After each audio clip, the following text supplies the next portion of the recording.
मतलब राग, जैसे अपने म्यूजिकल राग होते हैं, राग का मतलब होता है संगीतमय, प्रेममय। तो एक संगीत होता है, राग का मतलब एक प्रेम होता है, राग यानी अटैचमेंट भी होता है। इसलिए राग अटैचमेंट जब कम होता है तो कहते हैं विराग, विराग हो गया। तो राग का मतलब अटैचमेंट, वैराग हो गया अनअटैचमेंट, डिटैचमेंट। तो वै राग, राग हो गया अटैचमेंट, वैराग डिटैचमेंट। तो इस प्रकार से ये रागनुगा भक्ति, राग अनुगा, अनुगा का मतलब है वह राग जो अटैचमेंट है कृष्ण के प्रति, उसका अनुगमन करने वाली भक्ति को राग अनुगा भक्ति कहते हैं। राग यानी अटैचमेंट टुवर्ड कृष्ण। तो हम इसको पढ़ेंगे। रागनुगा भक्ति के उदाहरण में श्रील रूप गोस्वामी वृंदावन में कृष्ण के सखाओं में आसानी से देखे जा सकते हैं। कृष्ण के साथ वृंदावन की वासियों के स्वतः स्फूर्त आचार व्यवहार रागनुगा कहलाता है। तो रागनुगा की स्टेटमेंट लिखी है आपके पहली लाइन में, श्रील प्रभुपाद जी लिख रहे हैं, कृष्ण के साथ वृंदावन के वासियों के स्वतः स्फुरित आचार व्यवहार, स्वतः स्फुरित आचार व्यवहार, ये चार शब्द मुख्य हैं। स्वतः, स्वतः का क्या मतलब है? स्पॉन्टेनियस, अपने आप, स्वतः। जैसे अगर आपकी गाड़ी के पीछे अगर किसी ने टक्कर मार दी तो क्या आएगा? स्वतः, स्वतः क्रोध की अभिव्यक्ति होगी और फिर आपके मुख से कुछ स्फुरित होगा।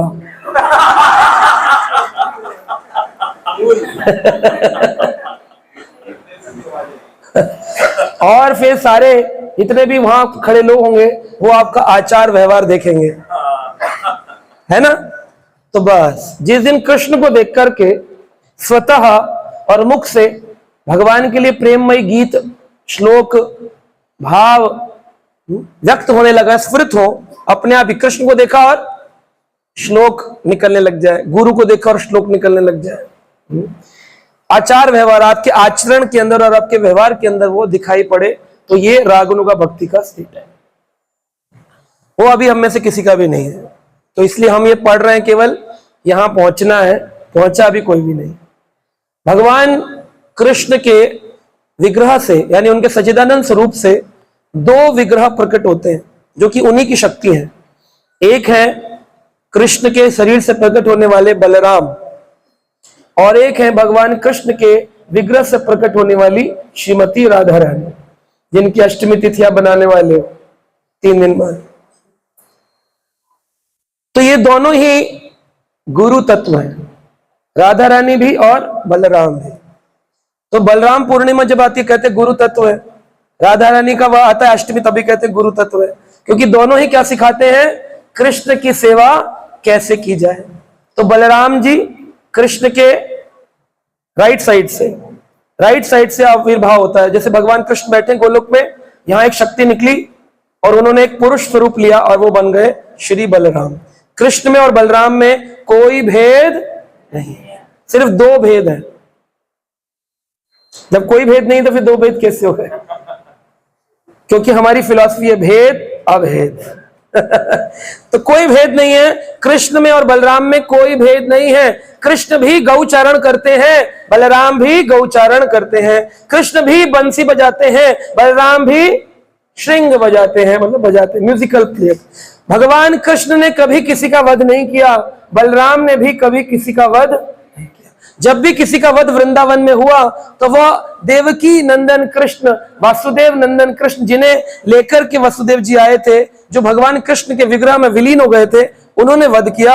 ऐसे ही योग माया ने जो संकर्षण तत्व को लाकर जब भगवान बलराम में मिला दिया, तो बलराम जी जो है वो रस तत्व में रहते हैं, लेकिन जितने भी युद्ध होते हैं, प्रलंबासुर को मारना श्लोक में ही आता है, प्रणाम मंत्र के अंदर, प्रलंबारे।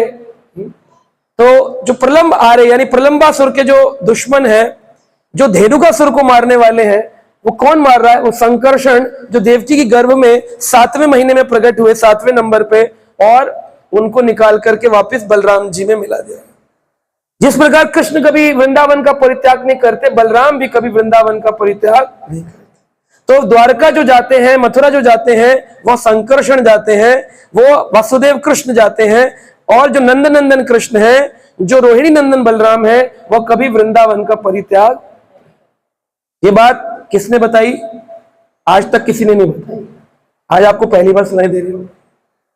किसी ने नहीं बताया, क्योंकि इस बात को गोपाल चंपू में जीव गोस्वामी ने बताया है, और इसको हरिवंश पुराण में आधे भाग को हरिवंश पुराण के अंदर वर्णन किया गया, जिसे श्रील प्रभुपाद जी ने भागवतम के 10वें स्कंद के दूसरे अध्याय के अंदर जो अपेंडिक्स होता है ना, एनेक्स्टर्स होते हैं, एडिशनल इंफॉर्मेशन, जब भागवत का चैप्टर पूरा होता है तो एनेक्स्टर्स है उसके अंदर, उसमें प्रभुपाद जी ने इसका वर्णन, अगर आप ध्यान से 10th कैंटो 2nd चैप्टर पढ़े, पर हाफ कृष्ण कृष्ण का वर्णन किया। बलराम जी का प्रभुपाद जी ने भी ज्यादा वर्णन नहीं, इतना लिखा है 15 दिन बड़े। वहां तो भुवन वृंदावन की लीलाओं की बात हो गई। जब गोलोक वृंदावन में होते कृष्ण और बलराम में कोई भेद? क्या भेद है? 2 भेद क्या है? पहला भेद है कृष्ण काले हैं, बलराम सफेद, और कोई भेद नहीं। दूसरा, कृष्ण स्वयं भगवान है, बलराम जी सेवक भगवान है, वह हमेशा कृष्ण की सेवा में लगे। अब बात आती है लेफ्ट साइड, इसको कहते हैं वाम भाग, लेफ्ट साइड, वामंगी। कृष्ण राधा रानी का एक नाम है वामंगी, वाम भाग से प्रकट होती है। तो वाम भाग में राधा रानी आती है, तो वो राधा रानी और कृष्ण में कोई भेद? राधा कृष्ण दोनों के अंदर कोई भेद? जो दुनिया बोल रही ना राधा कृष्ण का प्रेम हुआ था, ये तो भेद ही नहीं है। प्रेम कब होगा? जैसे हमको अपने आप से ही सबसे ज्यादा प्रेम होता है कि नहीं? तो राधा रानी भी स्वयं कृष्ण, इसलिए कृष्ण को राधा रानी से इतना प्रेम है क्योंकि वो स्वयं कृष्ण ही है। राधा पूर्ण शक्ति, कृष्ण पूर्ण शक्तिमान, दुई वस्तु भेद नाही शास्त्रेर प्रमाण। शास्त्र प्रमाण दे रहे हैं दोनों के अंदर कोई भेद। ये बात समझ में आई नहीं? अभी भी समझने का अलग अलग समझो तो ये आपकी मर्जी है, लेकिन शास्त्र प्रमाण कह रहे हैं कि दोनों अलग नहीं। अलग क्यों हुए? अलग क्यों हुए? रस आस्वादन दुई रूप धरी। रस के आस्वादन के लिए 2 रूप लगते हैं, तो ये दोनों बनाए, एक बलराम जी, एक राधा रानी। राधा रानी जो है यह भी गुरु बन गई, क्योंकि ये क्या सिखाएंगी? कृष्ण की सेवा कैसे की जाए। बलराम जी भी गुरु बन गए, क्योंकि ये सिखाएंगे कृष्ण की सेवा कैसे की जाए। गुरु गोविंद दोनों खड़े, काके लागू पाए, बलिहारी गुरु आपनो, जो गोविंद दियो मिलाए। तो राधा रानी भी गोविंद से मिलाती है और बलराम भी गोविंद से, इसलिए हमारे गुरु कौन हो गए? राधा रानी। और तो जो बलराम जी की श्रृंखला है वो है वैदी भक्ति, और राधा रानी की जो परंपरा श्रृंखला है वो है रागनुगा भक्ति। हम कौन सी पालन करते हैं? वैदी भक्ति। इसलिए अभी हम बलराम जी के संरक्षण में हैं, लेकिन प्रभुपाद जी ने कहा अपने आप ही बलराम जी की परंपरा में भजन करते करते करते करते करते करते एक दिन हो सकता है स्वतः, लिखा है शब्द स्वतः, स्फुरित आचार व्यवहार। जैसे आज हम किसी सीनियर महाराज को देखते हैं, जो पुराने हो जाते हैं वो तुरंत पंचांग प्रणाम करते हैं, जो नए होते हैं वो समझ नहीं पाते कि लोग लेट क्यों रहे, इनके आगे लेट क्यों रहे, क्योंकि उनके अंदर वो अभी कल्चर आया नहीं। जिनके अंदर आ जाता है वो तुरंत प्रणाम, हरे कृष्णा, हाथ उठाएंगे, जैसे बोलेंगे हरे कृष्णा, तो जो आदत होगी उनके अपने आप चले जाएंगे, जिनकी आदत नहीं होगी उनके नहीं जाएंगे। तो स्वतः ये स्वतः होने लग जाता है। आपको बोलना पड़ता है कि अभी प्रशांत प्रभु जी आगे प्रणाम कर दीजिए, बोलना पड़ता है। वैष्णव आगे प्रणाम कर दो, महाराज जी आगे प्रणाम कर, बोलना पड़ता है। भगवान प्रभुपाद जी को देखकर आप करते हो कि नहीं? लेकिन नए लोग जो आते हैं उनके अंदर स्वतः नहीं होता है। तो करते करते करते करते वैदी भक्ति एक दिन आपके अंदर स्वतः स्फुरित आचार व्यवहार आ जाएगा। उस दिन आप राधा रानी की शरण में चले जाओगे, तब माना जाएगा कि अब आप कौन हो गए? राग अनुगा भक्त हो चुके। ये यहां पर वर्णन रूप गोस्वामी ने किया। इन व्यक्ति की भक्ति के विषय में कुछ भी नहीं सीखना पड़ता। इन रागानुगा भक्तों को भक्ति के विषय में कुछ भी सीखना, ट्रेनिंग की जरूरत नहीं है, क्योंकि अब ये स्पॉन्टेनियस हो चुके हैं। वह पहले से समस्त विधि विधानों में कुशल होते हैं। अब रागानुगा का इमिटेशन नहीं कर सकते, नकली रूप में रागानुगा, कि हम रागानुगा बन गए हैं, अब हमें इमिटेशन, नकली व्यवहार कर रहे हैं। परंतु स्वतः रूप में देखा जाए तो वो पहले ही विधि विधानों में कुशल होते हैं, इसीलिए वो रागानुगा होते हैं। अगर रागानुगा के बिना वैदी भक्ति वाला इमिटेशन करे, इमिटेशन यानी कि नकल करे, तो वो क्या कहलाएगा? अगर वैदिक भक्ति वाला रागनुगा भक्त की एक्टिंग करे तो क्या कहलाएगा? जैसे मैं एक प्रश्न पूछता हूं, उससे आपको और क्लियर होगा। अभी हमारे बीच में कुछ नए भक्त भी जिन्होंने डिवाइड पेज अभी किया है, कुछ और भी है जो नए भक्त अभी आए हैं। एक पुराने भक्त है, उनसे मैं पूछता हूं, अद्वैत गोसाई प्रभु, आप पंचांग प्रणाम क्यों करते हो? हाँ, वैष्णव के प्रति श्रद्धा है। ओके, मैं कोई बताए, आप बताओ कि किसी भक्त को देखकर प्रणाम करते हैं ना, प्रणाम करना चाहिए कि नहीं करना चाहिए? क्यों करना चाहिए? रिस्पेक्ट देते हैं। अब आप बताओ। वैष्णव के अनुगत होकर भक्ति प्राप्त हो सकती है। आप बताओ कोई और पॉइंट्स? एक तरीके से ब्लेसिंग पा सकते हैं। और आप बताओ।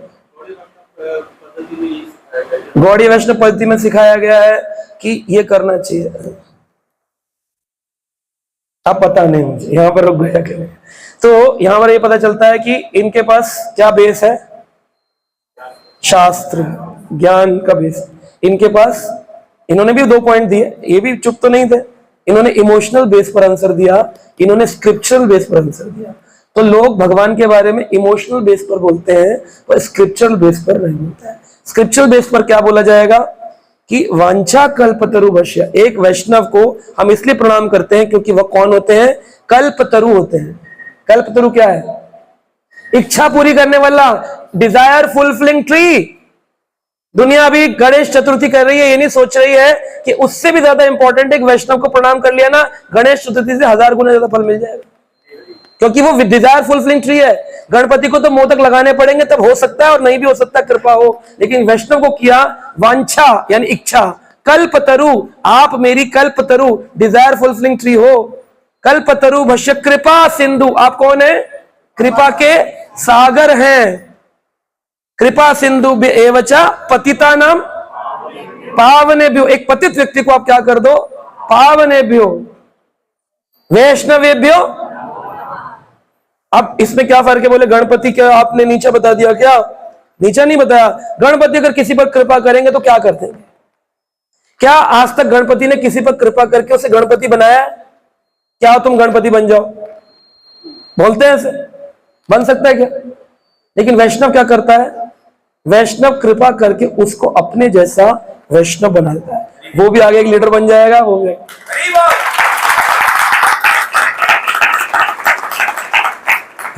पारस पत्थर क्या करता है? सोना बना देता है। बोले अरे पारस पत्थर, तो भक्त लोग पारस पत्थर से भी ऊपर होते हैं।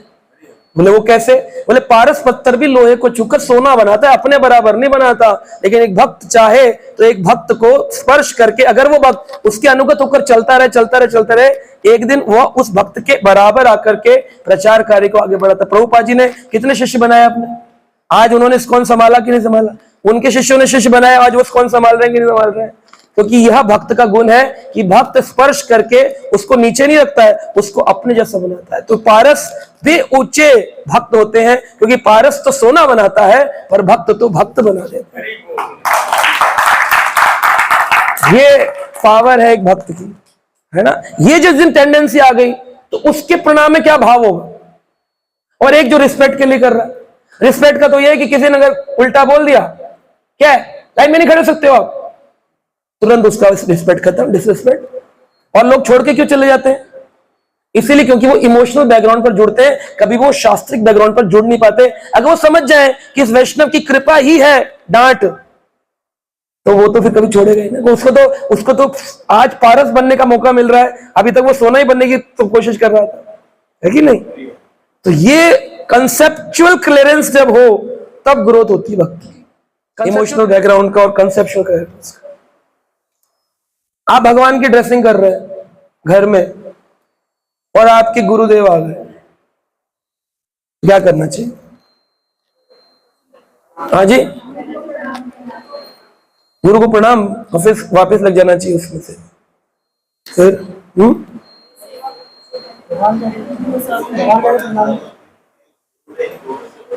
गुरु की इंपॉर्टेंस तो गोविंद की कोई इंपॉर्टेंस नहीं है।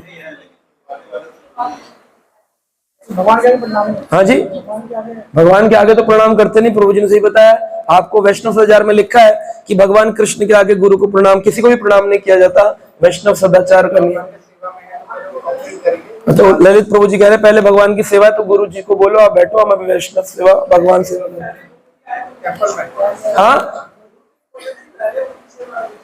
भगवान को छोड़ दो।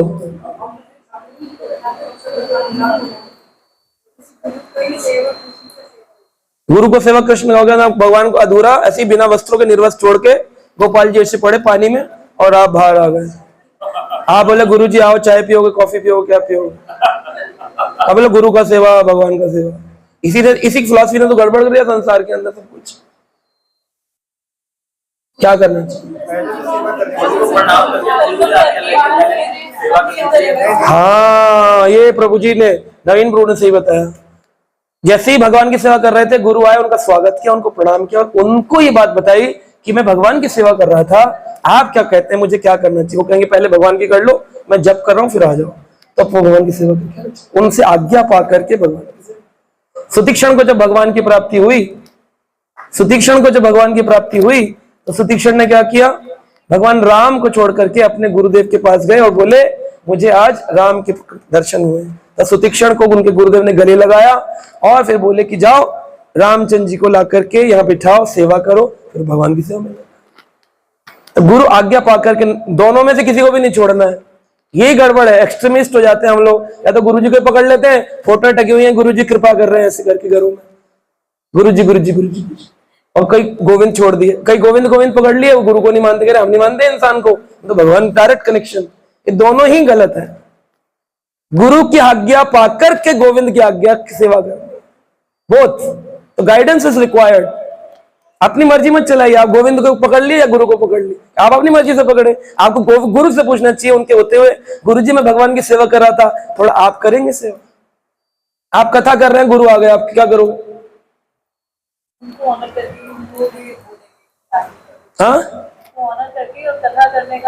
हाँ, तृप्ति माता जी से ही बताया, गुरु जी आ गए तो व्यासासन से नहीं खड़ा होना। व्यासासन से खड़े हो गए तो किसका अपमान हुआ? भागवत का, व्यास देव का, गीता का अपमान हुआ कि लेक्चर के बीच में उठ गया। और गुरु का सम्मान नहीं किया तो गुरु का अपमान हुआ। ऐसी जद्दोजहद में क्या करना चाहिए? जोर से आवाज लगानी चाहिए कि हमारे गुरुदेव की, ऐसे बोल करके हाथ से विनती करनी चाहिए बैठे बैठे ही कि मैं निवेदन करता हूं हमारे श्री गुरुदेव से कि आज आगे का प्रवचन गुरुदेव कहें। गुरुदेव कहेंगे नहीं नहीं तुम करो, मैं बाद में कोई संदेश दूंगा। तो बोले गुरु आज्ञा पाकर, गुरु जी के अनुगत होकर, उनके आशीर्वाद से मैं इस कथा को आगे बढ़ाता हूँ। सेवा करते हुए गुरु को प्रणाम उस समय कैसे करना है और उसके बाद उनकी आज्ञा कैसे? बिल्कुल ऑल्टर के सामने अगर गुरु जी आ गए तब तो गुरु जी को ऐसे करके प्रणाम करना। गुरु महाराज मैं सेवा कर रहा था, ऑल्टर में तो भगवान को भी प्रणाम नहीं करते, पता है आपको? जो ऑल्टर में है, डीटी वर्शिपिंग होती है, जब ब्राह्मण दीक्षा होती है, ऑल्टर में भगवान को भी प्रणाम नहीं होता। वैष्णव सदाचार कहते हैं भगवान को प्रणाम नहीं किया जाता, तो गुरु को तो कहीं करना है ना। तो जब हम भगवान की सेवा कर रहे होते हैं तो हमारे घर के कक्ष में भी हम लोग मंदिर के अंदर घुस के तो नहीं करते, मंदिर के बाहर खड़े होकर सेवा करते हैं। तो मंदिर के खड़े होकर के मंदिर का भगवान के श्रृंगार कर रहे हैं, घंटी बजी, वो पता है किसी घर में कि अरे आपके वो गुरु जी आए, तो आप 1 मिनट बोलिए ठाकुर जी 1 मिनट में आया, फिर बाहर आए, आगे गुरु जी को प्रणाम किया, बोले गुरु जी आप आइए मैं भगवान की सेवा कर रहा था। बोले नहीं नहीं तुम कंटिन्यू करो, मैं बैठा हूं। या वो बोले तुम रुको, मुझे प्यास लगी है, पानी पिला दो, फिर तुम चले जाओ, तो पानी देकर चले जाओ, है ना। ये आज्ञा पाकर, गुरु आज्ञा से। दोनों में अपना मन नहीं लगाना कि गुरु पकड़ लिए, पता चला गुरु जी को खाना पीना चल रहा है, वो 2-3-4 घंटे निकल गए, गुरु जी ने पूछा तुम कर क्या रहे थे? बोले वो गोपाल जी नहला रहे तो आधे पड़े हुए। दिल की बात बताओ, अनुगत हो जाओ और उनकी गाइडेंस में काम। अपनी बुद्धि लगाई तो फिर पहले भी तो लगा रहे थे ना, फिर जुड़े क्यों? जुड़े क्यों? अपनी बुद्धि लगानी तो अपनी बुद्धि लगा रहे थे। अपनी बुद्धि से संसार का हमने इतना सारा प्रपंच बनाया, उस प्रपंच से निकलने के लिए तो गुरु अनुगत हुए, तो गुरु से तो पूछ ही नहीं रहे। तो लोग बोलते कि छोटी छोटी बात भी पूछनी चाहिए। आप देख लो कौन सी बात को आप छोटा मानते हैं, कौन सी को बड़ा मानते हैं। क्योंकि एक बार एक पति पत्नी थे, तो उसमें उन्होंने बोला कि हम लोग ना आधा आधा डिवाइड कर लेते हैं, छोटी छोटी बात जो होती है वो ये निपटा लेती है और बड़ी बड़ी बात मैं निपटा लेता हूं, इसलिए हमारा झगड़ा नहीं होता। तो उससे पूछा गया कि छोटी छोटी बातें ये निपटाती हैं, बड़ी बड़ी आप कैसे, क्या डिफरेंशिएशन है, कौन सी छोटी कौन सी बड़ी है? कह रहे देखो घर के छोटी छोटी प्रॉब्लम्स हैं, जैसे बच्चे की शादी कहाँ होगी, घर में पैसे कहाँ से आएंगे, मकान बनेगा नहीं बनेगा, गाड़ी लेनी है नहीं, ये छोटी छोटी बातें ये निपटा लेती है। बड़ी बड़ी बातें जैसे सरकार किसकी बनेगी, क्रिकेट में कौन जीतेगा, यानी उसका कोई इंटरवेंस ही नहीं घर के अंदर। तो देखना पड़ेगा आप किस बात को छोटा मान रहे हो, किसको बड़ा मान रहे हो। किसी के लिए मतलब मैं क्या बताऊं आपको, कई लोग इतने अनुगत होते हैं, वो हर चीज से पहले पूछते हैं कि ग्रंथ प्रारंभ कर लूं, ये वाली किताब पढ़ लूं। कुछ लोग पूछते हैं क्या मैं यहां एडमिशन ले लूं इस कॉलेज में, आपका क्या अभिप्राय है, क्या मैं ये फील्ड चुन लूं, लोग ये भी पूछते हैं। कई लोग ये भी नहीं पूछते मैं शादी कर लूं नहीं कर लूं। कोई लोग आकर के बोलते गुरुजी आपका आशीर्वाद चाहिए था, मैंने कल शादी कर ली गुरुजी आपकी कृपा से। गुरुजी मेरी कृपा कहां से आ गई, शादी तूने ढूंढी, तूने करी, तू आया आशीर्वाद। वो फिर भी कृपा करते हैं, परंतु देखना पड़ेगा हम कितना फॉलो कर रहे हैं और कितना हम केवल एक, जब प्रभुपाद जी कहते थे ना कि घर में लोग पालतू पशु रखते हैं अपने घरों के अंदर, उस तरह गुरु को भी रखते हैं फॉर अ शो बिजनेस, कि हम लोग भी स्पिरिचुअल पीपल है, करते सब अपना मन का है बट वी आर स्पिरिचुअल।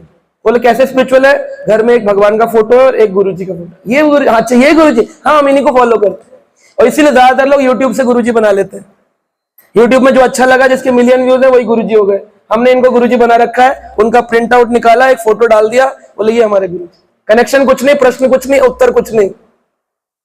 हर व्यक्ति का प्रश्न अलग है, उसका उत्तर अलग है, और जब पूछोगे नहीं तो मिलेगा कैसे। आज जितने भी शास्त्र प्रकट हुए वो प्रश्न उत्तर पे हुए। जब अर्जुन ने प्रश्न किए तो कृष्ण ने गीता बोली, जब परीक्षित ने प्रश्न किए तो सुखदेव गोस्वामी ने भागवत बोला, जब शौनक ऋषि ने प्रश्न किए तो सुत गोस्वामी ने पुराण और भागवत सत्यनारायण कथा बोली। तो इस प्रकार से हम देखते हैं कि जितने भी उत्तर निकले ये सब प्रश्न के ही उत्तर है। भागवत के अंदर सुत गोस्वामी ने, शौनक ऋषियों ने सुत गोस्वामी से 6 प्रश्न किए। पता है आपने, सुना है कभी कितने क्वेश्चन किए थे, पढ़ा है आपने कभी इस बारे में? 6 प्रश्न शौनक ऋषियों ने सुत गोस्वामी से पूछे थे। उन 6 प्रश्नों के उत्तर पे सुत गोस्वामी ने नैमिषारण्य में 18,000 श्लोकों की भागवत शौनक 88,000 ऋषियों को सुनाई। वो आप सुन लेना जब टाइम मिले। इस प्रकार से यह गुरु भक्ति की जाती है। उदाहरण के लिए कृष्ण के साथ खेलने वाले ग्वाल बालों को उनके साथ खेलना किसी तपस्या या योग के अभ्यास द्वारा नहीं सीखना होता। अभ्यास नहीं करना पड़ता खेलने का। जैसे क्रिकेट मैच खेलने से पहले क्या करनी पड़ती है, नेट प्रैक्टिस। लेकिन क्या किसी ग्वाल बाल को कृष्ण के कंधे पर चढ़ने के लिए नेट प्रैक्टिस करनी पड़ती है? क्योंकि वो क्या है, क्या है, स्वतः स्फुरित आचार व्यवहार, स्पॉन्टेनियस। ओके, वे अपने पूर्व जन्म में समस्त विधि विधानों की परीक्षाएं उत्तीर्ण कर चुके होते हैं। पिछले जन्मों में उन्होंने खूब वैदिक भक्ति की होगी, इसलिए वो आज क्या है। अगर आप रागनों का बनना चाहते हैं तो आपको क्या करना पड़ेगा, वैदिक भक्ति। देखो लिखा हुआ है, लिखा हुआ है, राधा कुंड जाओगे परिक्रमा करने चले जाओ, कोई प्रॉब्लम नहीं है, वहां पर कोई मिल जाएगा आपको, डिविएट कर देगा। गौड़ीय वैष्णव फिलॉसफी बहुत ऊंचा तत्व है, उसको साधारणता से ऐसे गड़बड़ मत कर देना, दुर्भाग्य को मत पकड़ लेना अपने। और मैं केवल कहने के लिए नहीं कह रहा हूं, जब आप ग्रंथ पढ़ोगे 20 साल 25 साल बाद आपको बहुत ग्लानि होगी अपने कि मैंने अपना जीवन बर्बाद कर दिया, मैंने गौड़ीय वैष्णव तत्व को छोड़कर मैं इधर उधर भटकता रहा, सोच रहा था कि वहां जाकर के राधा कुंड परिक्रमा कर लूंगा तो फल मिलेगा, राधा कुंड में नहा लूंगा तो फल मिलेगा। नहीं मिलेगा। बहुत नॉलेज की जरूरत है। अभी 0.1% नॉलेज भी प्रीच नहीं हुई है पूरे वर्ल्ड के अंदर, अभी प्रीचिंग भी नहीं हुई है 0.1% की भी। इतना गहरा तत्व गौड़ीय वैष्णविज्म। अभी तो केवल सुपरफिशियली कनेक्शन हो रहा है। बृहद भागवत मृत में क्या लिखा है, सबसे ऊंचे भक्त कौन, बोले ध्रुव महाराज। और ध्रुव के ऊपर कौन, प्रहलाद महाराज। प्रहलाद के ऊपर कौन, अमरीश महाराज। अमरीश के ऊपर हनुमान जी। हनुमान जी के ऊपर पांडव। पांडवों के ऊपर अर्जुन तो पांडव हो गए ना। पांडवों के ऊपर उद्धव। उद्धव के ऊपर गोपियां। ये भरत सनातन गोस्वामी ने सीढ़ी बताई है। ध्रुव प्रहलाद को कहां डाला है, और प्रहलाद ने क्या किया, अपने जीवन काल में 72,000 असुरों को भक्त बना दिया, 72,000 डिवोटीज बना दिए बाल काल में, 5 साल की अवस्था में। हमने कितने बना दिए? तो हम तो प्रहलाद भी नहीं हो पाए। ध्रुव ने 6 महीने की तपस्या करी थी। 3 दिन के अंदर बेर खाते थे, फिर 6 दिन के अंदर पत्ते खाते थे, फिर 9 दिन के अंदर पानी पीते थे, फिर 12 दिन के बाद हवा खाते थे, फिर 5वें महीने में आकर के हवा भी रोक दी, 6ठे महीने पे अंगूठे पे खड़े हो गए। हमने किया है? तो हम तो ध्रुव की भक्ति पे भी नहीं और बात कर रहे हैं गोपियों की रागनुगा भक्ति की। सुन लो इसको, लेकिन शुरुआत नहीं हुई है अभी आपकी, 0.1% भी नहीं हुई है। सबसे पहले ध्रुव, फिर प्रहलाद, अम्बरीश, फिर हनुमान जी, पांडव, उद्धव, गोपियां। तो ध्रुव महाराज को नीचे क्यों डाल दिया? हाँ, बॉटम टू टॉप है, सबसे नीचे।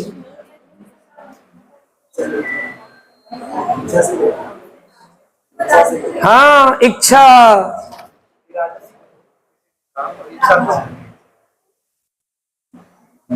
इच्छा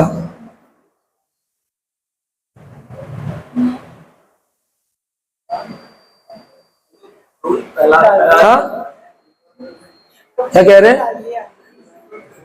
ऊपर से बताओ दोबारा। सबसे पहले ध्रुव, फिर प्रहलाद, नहीं हनुमान नहीं, प्रहलाद के बाद में अम्बरीश, अम्बरीश के बाद हनुमान, पांडव। क्यों ऐसा क्यों? अब इसके लिए आपको बृहद भागवत कथा अलग से सुनाऊंगा मैं। तब आए नहीं, नारद जी तो खुद ही प्रश्न पूछने गए हैं ना। नारद जी तो बता रहे हैं लेडर का। बृहद भागवत में तो आपने सुना नहीं, पढ़ा नहीं कभी। उसमें सनातन गोस्वामी लिख रहे हैं, नारद जी घूम रहे हैं और बार बार पूछ रहे हैं सबसे बड़ा भक्त कौन? भगवान। भगवान कहते हैं ध्रुव। ध्रुव के पास जाते हैं तो ध्रुव के अंदर पता चलता है तो ज्ञान मिश्रित है, इसके अंदर तो कर्म विकसित है, कर्म का फल चाहिए, कर्म मिश्रित भक्ति है। तो फिर वो कहते हैं कहां जाऊं? तो ध्रुव कहते हैं मुझसे अच्छे तो प्रहलाद है। तो फिर प्रहलाद के पास जाते हैं, फिर प्रहलाद बोलते हैं कि पता चलता है तो ज्ञान मिश्रित है, क्योंकि प्रीचिंग कर रहे हैं और बोल रहे हैं मैं जब तक सारी प्रीचिंग नहीं कर लूंगा मैं जाऊंगा नहीं। इनके अंदर तो एक सूक्ष्म ये है कि मैं ही कल्याणकारी बनाकर भेजा है भगवान ने मेरे, एक सूक्ष्म ज्ञान मिश्रित भक्ति है। अम्बरीश महाराज जो है वो अपना संपूर्ण समर्पण कर देते हैं भगवान में, हर एक अंग लगा देते हैं, लेकिन उस प्रकार से वो ग्रस्त में रह करके जिस प्रकार करना चाहिए प्रचार कार्य वो नहीं कर रहे हैं। उस प्रकार का प्रचार सहनशील तो है, गुण तो अर्जित किए क्योंकि प्रहलाद से भी ऊपर चले गए, लेकिन वो तो अम्बरीश खुद ही कहते हैं मैं तो अभी उत्तम गुण का नहीं हूँ, उत्तम गुणों में नहीं हूँ, लेकिन मुझसे उत्तम तो जो सेवा राम की हनुमान ने करी ना वो मैंने नहीं। तो फिर वो हनुमान के पास भेज देते हैं। हनुमान कहते हैं मैं सेवक हूं, लेकिन भगवान रहते किसके साथ है? मेरे साथ तो रहते नहीं है भगवान, मैं तो कुछ देर लीला करता हूं, उसके बाद भगवान जो है अयोध्या चले जाते हैं, उसके बाद मैं फिर भगवान अपने धाम चले जाते हैं, मैं तो यहीं रह जाता हूँ। तो मेरे को तो भगवान ने अपना संग नहीं दिया जितना पांडवों को दिया, तो मुझसे तुम तो पांडव है।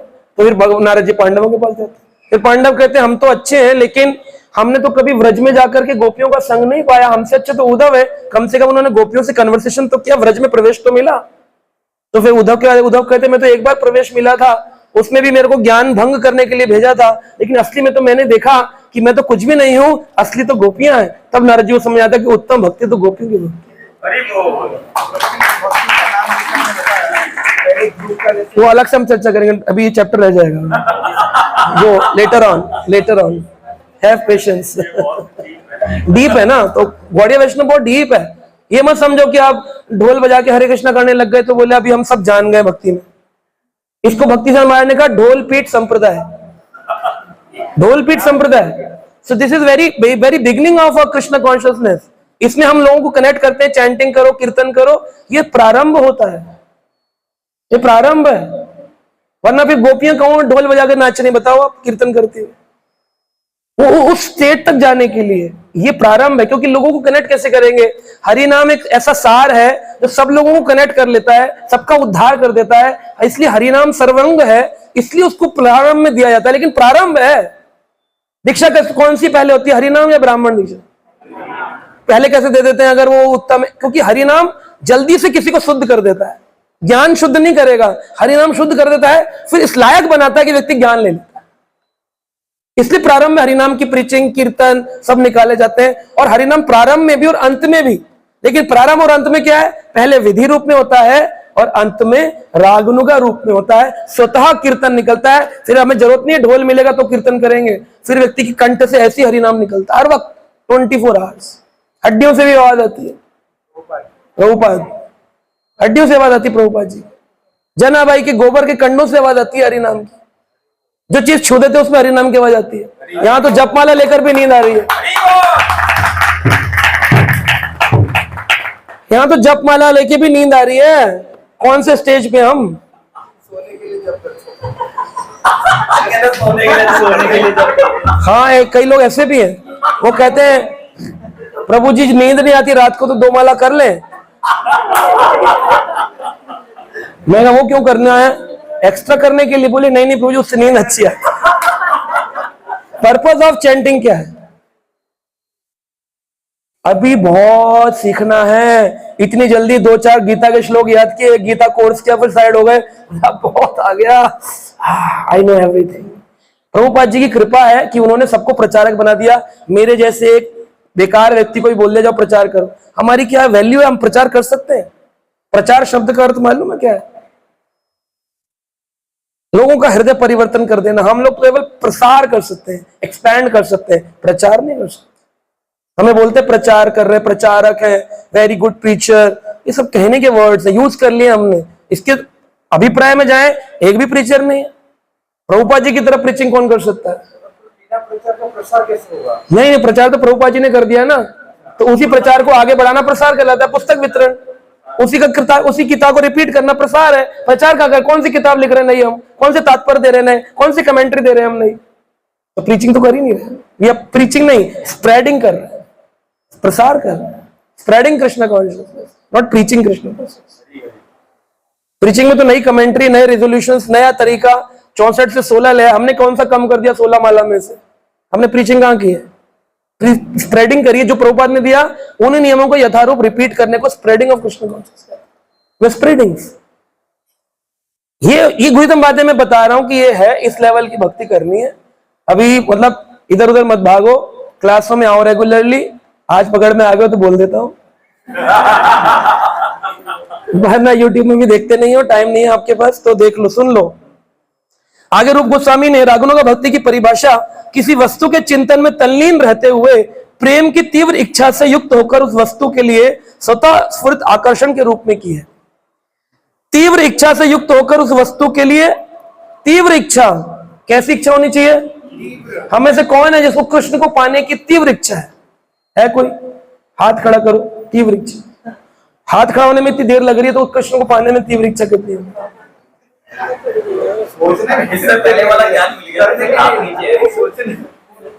कृष्ण को पाने की तीव्र इच्छा, जैसे जो सर्टिफिकेट लेने आए हैं, इनको सर्टिफिकेट पाने की तीव्र इच्छा है ना? है ना तीव्र इच्छा। तभी तो बेचारे 5 बजे मिलने वाले के लिए 3 बजे आकर बैठ गए कि हमें मिलेगा। कृष्ण को पाने की तीव्र इच्छा किसके अंदर है? जिसमें होगी उसमें स्पॉन्टेनियसली वो चीजें। आप समझो, एक उदाहरण मैं फिर से देता हूं। आपके घर में आपकी वाइफ बीमार है, या वाइफ के हस्बैंड बीमार है, या माँ बाप बीमार है, कोई भी, हमारा पीछे से जाएंगे।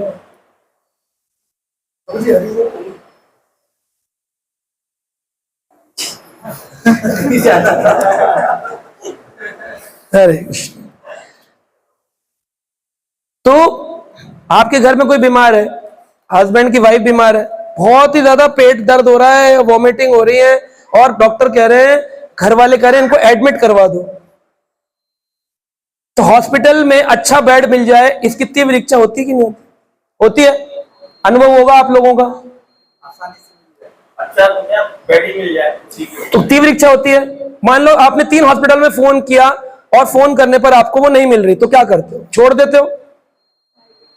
क्या करते हो? रोहित प्रू क्या करेंगे? कितना?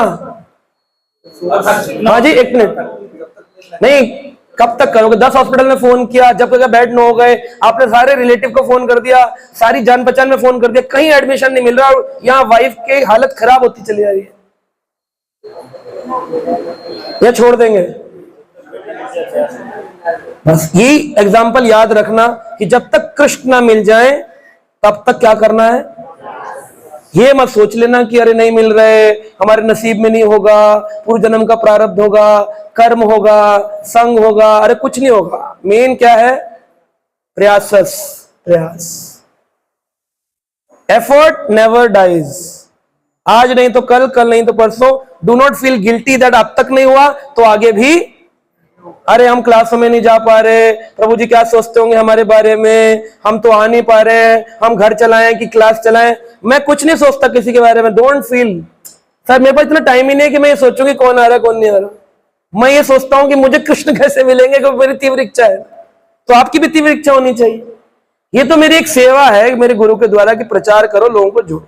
अब जो जुड़ना चाहे वो जुड़ जाए, जो नहीं जुड़ना चाहे उसकी इच्छा। अपनी यात्रा सबकी अपनी अपनी है कि नहीं। ओला वाला गाड़ी लेकर निकला सुबह सुबह, उसको कस्टमर मिल जाए उसकी इच्छा है, ना मिले तो उसका प्रारब्ध है।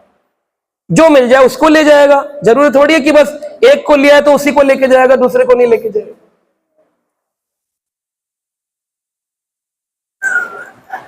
एक को ही लेके जाएगा, किसी को भी ले जाएगा। जो ओला वाला वेट तो नहीं करेगा ना कि कल किस कस्टमर को छोड़ा था आज भी उसी को उठाऊंगा। तो हम तो ओला वाले ड्राइवर, जो कैब में आके बैठ गया उसको ले जाएंगे। जिस पे टाइम नहीं है, बिजी है इधर, वो दूसरे ओला में चला जाए, अपने को प्रॉब्लम नहीं। आपको ड्राइवर आपके डेस्टिनेशन ले जा रहे हैं। हाँ, मेरा डेस्टिनेशन फिक्स है। लेकिन वहाँ पे जैसे जय हो, हरे कृष्ण। हाँ चढ़ना है, चढ़ जाओ। प्रभुपाद जी की गाड़ी, जो इस्कॉन की गाड़ी चल रही है, जो चढ़ गया वो प्रभुपाद जी के पास पहुंच जाएगा, जो नहीं चढ़ा वो। लेकिन हमें उत्साह भंग नहीं करना चाहिए। कभी कभी ऐसा होता है, हमने प्रयास किया, इस बार जाएंगे, पता चला घर में गेस्ट आ गए, नहीं जा पाए। फिर दूसरे हफ्ते फिर क्लब प्रयास किया, इस कथा में जाएंगे, फिर हस्बैंड का ऑफिस से आना लेट हो गया। फिर तीसरी बार प्रयास किया तो कोई बीमार पड़ गया। चौथी बार प्रयास किया तो ये हो गया। जन्माष्टमी की हुंडी ले आए, कटवा नहीं पाए, जमा नहीं कर पाए। पिछले साल 50,000 कर दिया था, इस साल 5,000 भी नहीं कर पाए। अरे अरे हम क्या मुंह दिखाएंगे। मेटेरियल लेवल से ऊपर उठो। यहां पर कनेक्शन इसका है ही नहीं। यहाँ कनेक्शन तो उस यात्रा को पूर्ण करने का है। जो ये समझ गया वो कभी तोड़ेगा नहीं क्लास को, और जो नहीं समझा वो छोड़ जाएगा। इसी सब चीजों के ऊपर पेरिफेरी पर घूमता है ना, जो मटेरियल वर्ल्ड में। जैसे रोटरी क्लब होते हैं, तुमने कितना कंट्रीब्यूट किया उसके बिहाफ पर प्रेम मिलेगा, तुमने कितने जुड़े। यहाँ ऐसा कुछ नहीं। यहाँ पर तो ये है कि जो सेवा में आ रहा है वो साथ में गाड़ी में आगे जा रहा है, बस आपको देखना है कितना आना है। तो तीव्र इच्छा को जागृत करना चाहिए, गिल्टी कॉन्शियस नहीं होना चाहिए। एक बार हमारे एक महाराज, उन्होंने उत्तर दिया था कि एक आदमी 1 साल डिफेंस फोर्स में तैयारी करके, पूरा एकदम अच्छा डिफेंस में तैयारी करके गोली चलाने पहुंचा बॉर्डर पे, और उसने गोली चलाई, लेकिन उसकी गोली चलाने से पहले उसके कंधे पर गोली लग गई। तो उसको क्या करना चाहिए? हाँ जी, रंजन प्राण प्रभु, क्या करना चाहिए? 1 साल ट्रेनिंग लेकर सरकार ने लाखों रुपए लगाए, फौज पे बॉर्डर पे भेजा, उसने गोली चलाई, चलाने के साथ साथ कोई मरा नहीं, उल्टा दूसरे दुश्मन की गोली उसके कंधे पर लग गई, बंदूक गिर गई, ये नीचे साइड में गिर गया। क्या करना चाहिए? अपना ट्रीटमेंट स्वयं करना चाहिए। गोली का क्या ट्रीटमेंट करो? प्रयास करना चाहिए दोबारा आगे बढ़ना चाहिए। इस तरीके से अपना अभ्यास करना है। जब तक श्वास है तब तक करा।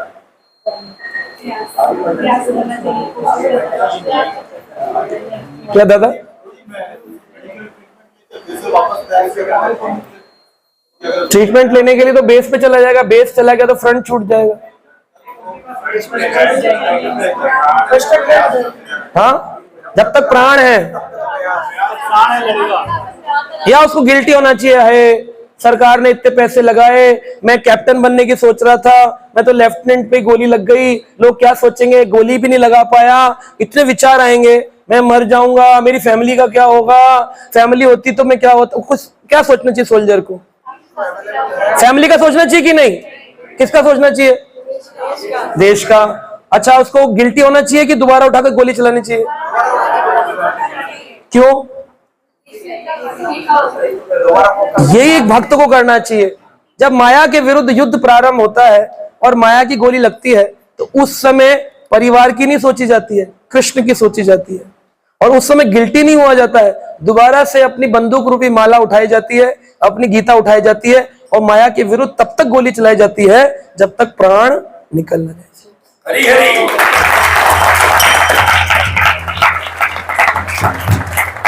तो गिल्टी में कभी भक्ति को नहीं छोड़ना। भक्ति के अंदर गिल्टी का कोई स्कोप ही नहीं है। There is no word called guilty in bhakti. कितना गिरोगे आप? बिल्कुल नीचे गिर जाओगे। विश्वामित्र से ज्यादा तो नहीं गिरोगे ना, जो कि इतने बड़े ऋषि 60,000 साल तपस्या करके मेनका के कहने एक पायल की झनकार पे गिर गए थे। इससे ज्यादा गिर सकते हो क्या? क्या कर लोगे? ज्यादा से ज्यादा क्या कर लोगे? लेकिन भगवान की दृष्टि में भगवान आपके अवगुण देखते ही नहीं। क्या देखते हैं? केवल गुणों को अंगीकार। वो तो हमारी दृष्टि की हम अवगुण देखते हैं, गुणों को रिजेक्ट कर देते हैं। 100 गुण होंगे, उसके 99 अवगुण देख लेंगे, लेकिन 100 गुण नहीं देखेंगे। भगवान क्या देखते हैं? केवल गुण, अवगुण देखते हैं। आपको पता है ये जो मंदिर बना है श्रीरंगम, रंगनाथ स्वामी किसने बनाया? रामानुजाचार्य जी के शिष्यों ने बनाया। कौन थे वो? श्री संप्रदाय के आचार्य तो थे। शिष्य कौन थे जिन्होंने मंदिर बनाया? डोनेशन कैसे आया? इतना बड़ा पत्थर लगा, कैसे बना? कौन लाया पैसा? चोरी करके। आखिर भक्त चोरी कर सकता है? उनके पास ऐसे सिद्ध पुरुष थे जो पानी पर चल सकते थे, जिन्होंने सिद्धि प्राप्त की, उनको उन्होंने अपना शिष्य बनाया। रात में हवा में उड़ जाते थे, तो उन्होंने कहा तुम अपनी इसको यूज करो और ले आओ भगवान की सेवा के लिए। अब देखा जाएगा तो गलत है, क्योंकि आदमी कहां पर कौन से बेस पर अपना डिसीजन ले रहा है? सोशल फैक्टर्स के आधार पर। लेकिन जब गुरु की वाणी निकल गई, गुरु की वाणी के ऊपर फिर प्रश्न नहीं है। करेगा। उन्होंने किया, पूरा श्रीरंगम का मंदिर बना कर आज तक भी जाती दुनिया दर्शन कर। तो हमें अगर बोल दिया मंदिर बनाना है या जन्माष्टमी का लाना है, हम सोच में पड़ जाते हैं हमारी इज्जत क्या होगी, हमारी बेइज्जती तो नहीं रहेगी। गुरु जी का तो काम है कहना, उन्होंने कह दिया, हमारा काम है सुनना, हमने सुन लिया। करेगा कौन? करेगा कौन? तो कोरे गुरु जी कहने से या जय प्रभुपाद, इससे क्या होगा? If you are not going to do something for Srila Prabhupada, something tangible, कुछ तो करें ऐसा। चाहे पुस्तक वितरण करें, चाहे लोगों को जोड़ें, चाहे हरिनाम दें किसी को, चाहे मंदिर के लिए दान लाएं, चाहे जन्माष्टमी करवाएं या इवेंट मैनेजमेंट करें, कोई तो कुछ तो करे कि कहा जाए हाँ प्रभुपाद जी के शिष्य है कि नहीं। स्कूल में टीचर होती है, उसके स्टूडेंट होते हैं, कुछ 98% वाले होते हैं, कुछ डिबेट में एक्सपर्ट होते हैं, कुछ स्पीकर अच्छे होते हैं, कुछ स्पोर्ट्स में अच्छे हो जाते हैं, कुछ क्रिकेटर बन जाते हैं। पर कुछ ना कुछ तो करना पड़ेगा ना। कुछ नहीं करेगा तो बदमाश बच्चा कहकर स्कूल से निकाल देगा, यूजलेस। तो हमें देखना चाहिए कि हम किस कैटेगरी में अपने आप को रखें। आगे पढ़ेंगे। यहां पर बताया रागनुका भक्ति के 2 प्रकार हो सकते हैं। 2 प्रकार की रागनुका भक्ति है। एक है इंद्रिय आकर्षण और दूसरी है संबंध रूपा। इंद्रिय आकर्षण यानी इंद्रियों के आकर्षण पर भी रागनुका भक्ति होती है, और एक होती है संबंध रूपा, संबंध के आधार पर भक्ति होती है।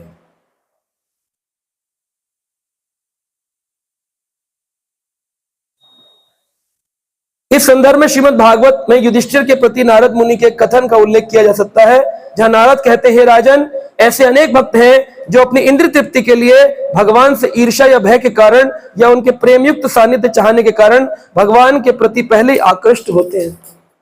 तो ये कौन से कैटेगरी में आएगी? इंद्रिय आकर्षण। इंद्रिय आकर्षण में आएगी। आपको समझ में आ रही? मेरी बात नहीं आ रही?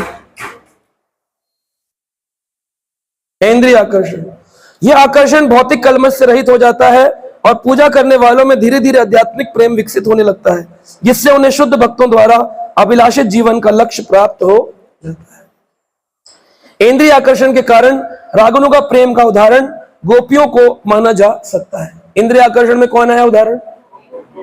कैसे? गोपियां तरुणी है और कृष्ण तरुण बालक है, यानी कि गोपियां भी यंग है और कृष्ण भी यंग है। ऊपर से ऐसा लगता है कि काम के आधार पर गोपियां कृष्ण के प्रति आकृष्ट है। इसी प्रकार राजा कंस भय के कारण कृष्ण के प्रति आकृष्ट है। कंस कृष्ण से सदैव भयभीत रहता था, क्योंकि भविष्यवाणी हो चुकी थी कि उसका भांजा कृष्ण उसका वध करेगा। शिशुपाल भी सदैव कृष्ण से ईर्ष्या करता था। यदुकुल के सारे लोग कृष्ण से पारिवारिक संबंध के कारण उन्हें अपने कुल का सदस्य मानते थे। यह विविध प्रकार के भक्त विभिन्न प्रकार के कृष्ण के प्रति स्वतः स्फूर्त आकर्षण रखते थे, अतः उन्हें जीवन का एक सा वंचित फल प्राप्त होता है। सभी के अंदर आकर्षण है कृष्ण के प्रति, किसी में भय से, किसी में काम से, लेकिन यदुकुल के सारे लोग भगवान कृष्ण को अपना पारिवारिक मान करके, इंद्रिय आकर्षण है, संबंध नहीं, इंद्रिय आकर्षण। कृष्ण के प्रति गोपियों का आकर्षण तथा यदुवंशियों के सदस्यों का स्नेह दोनों ही स्वतः स्फूर्तित राग अनुगा माने जाते हैं, किंतु कृष्ण के प्रति कंस का भय से जनित आकर्षण, शिशुपाल का द्वेष के कारण आकर्षण, उन्हें मनोभाव अनुकूल नहीं है। मन की अनुकूल दशा में ही भक्ति संपन्न की जानी चाहिए, इसलिए रूप गोस्वामी के अनुसार ऐसे आकर्षण भक्ति में परिगणित नहीं होते हैं। अब कंस भी आकर्षित है लेकिन प्रतिकूल भाव से, और गोपियां भी हैं लेकिन वो अनुकूल भाव से। तो प्रतिकूल भाव से अगर आकर्षण हो भी, लेकिन उसको भक्ति में काउंट नहीं किया जाता। उनको मुक्ति मिलती है लेकिन भक्ति नहीं मिलती है। तो मुक्ति और भक्ति में कौन श्रेष्ठ है? भक्ति, भक्ति श्रेष्ठ। यदि यह स्नेह मैत्री के स्तर पर हो तो यह रागनुगा है, किंतु यदि यह वैधानिक स्तर पर हो, ऐसा नहीं है। जब स्नेह रागनुग भक्ति के पद को प्राप्त होता है तभी यह शुद्ध भक्ति की श्रेणी में गिना जाता है। शुद्ध भक्ति कब आएगी? रागनुगा स्तर पर। जी, जैसे संबंध रूप और इंद्रिय आकर्षण में, इंद्रिय आकर्षण में आप गोपियों को रखा, संबंध में आपने कृष्ण शिशुपाल यदुवंशी को रखा, तो संबंध में गोपियां भी तो आती हैं क्या गोपियों का संबंध है? सेवा में। कोई संबंध तो नहीं है, लेकिन आकर्षण क्या है? कृष्ण की सुंदर बांसुरी, कृष्ण का सुंदर नेत्र, कृष्ण के सुंदर सब कुछ दिखाई देता है, उसी से वो आकर्षित होती है। कुमारी कन्या, तो भौतिक संसार में भी वो आकर्षण समझते हैं, लेकिन उस भौतिक आकर्षण को लोग क्या मान लेते हैं? मेटीरियल लस्ट, लेकिन वो ट्रांसेंडेंटल लव को समझ नहीं पाते। अभी आजकल एक सीरियल बना दिया लोगों ने राधा रानी के ऊपर, इतनी कंट्रोवर्सी चल रही है, आधे आधे कपड़े पहन करके राधा रानी को नृत्य करा रहे टीवी सीरियल में।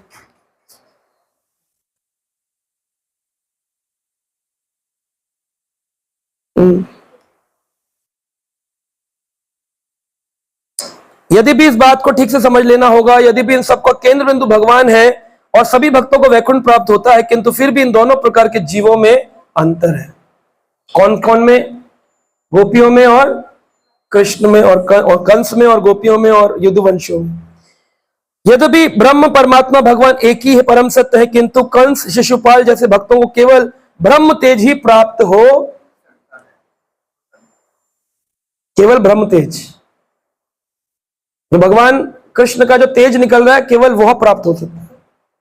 उन्हें परमात्मा या भगवान का साक्षात्कार नहीं, जबकि कृष्ण को तो सामने देख रहे हैं फिर भी उनको साक्षात्कार नहीं हो रहा। यही अंतर है।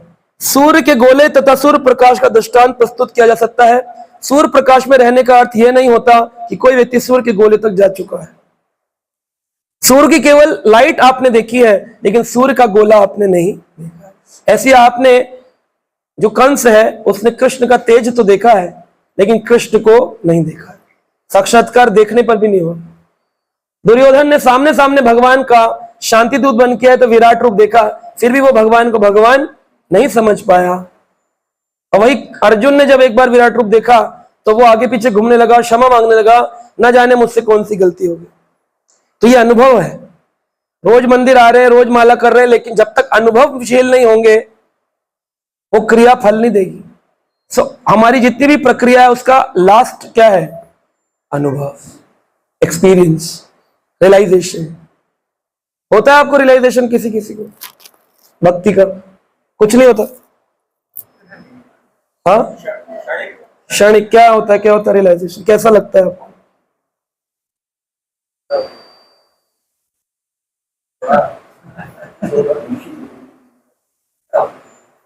बताइए। हाँ माता जी, मन में चल रहा था उसका आंसर मिल जाता है। ओके, और रियलाइजेशंस? भक्ति कर रहे हैं काफी वर्षों से, खाली एक्सटर्नली हो रही है, माला हो गई 16, लिख लिया, पोस्ट कर दिया, मैसेज आया, लेक्चर लगा लिया, गाड़ी चला रहे हैं, टेंशन है, घर पहुंचना है, यहाँ प्रभु जी बोल के निकल गए तत्व का ज्ञान, हमने कभी ध्यान ही नहीं दिया। हाँ? गाय कहाँ पे कथा चल रही, भगवान पे प्रभु जी बोल रहे हैं, या गौड़ीय वैष्णव ऊंचा सिद्धांत, कुत्ता हो गया, ओ कुत्ते को हटा रहे, हट हट हट, उधर निकल गया, परम सत्य का ज्ञान सारा निकल गया, तब तक आगे वीडियो चला गया। फिर बोले प्रभु जी को शाम को लिख दिया, 1 lecture heard today class, very nice. अनुभव क्या है? अनुभव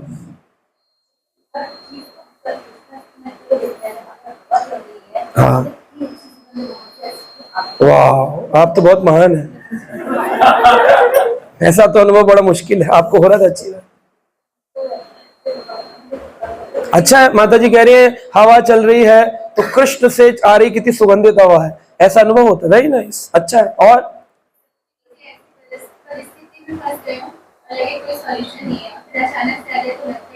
कृष्ण का हस्तक्षेप है हमारे जीवन में, परेशानी का हल दे दिया भगवान कृष्ण, वाह। और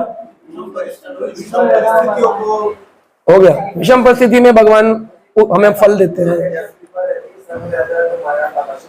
हाँ, गुरु वैष्णव संग मिलता रहता है तो इसका मतलब कृष्ण कृपा हो रही है, माया का कर। दोनों तरह से हो सकता है, हम गुरु और कृष्ण के संग चिपके रहते हैं ये सोच के कि माया नहीं पकड़ेगी, और एक ये है कि गुरु और कृष्ण मिल रहे हैं कृष्ण कृपा से। दोनों अनुभव में से अलग अलग अनुभव है। हम जबरदस्ती चिपके रहते हैं कि माया हमें ना पकड़े, और एक भगवान कृष्ण की कृपा हो रही कि हमें वो भक्त मिल रहे हैं। एक ये रियलाइजेशन कौन सा वाला रियलाइजेशन होता है आपको देख लीजिएगा। वाला है जो मतलब है, इसी वजह से इसकी वजह से हम, ये होना चाहिए रियलाइजेशन। जो नहीं आ पाते हैं वो उनको क्या रियलाइजेशन नहीं होता कि हमारा इंपॉर्टेंट क्लास छूट जाएगा।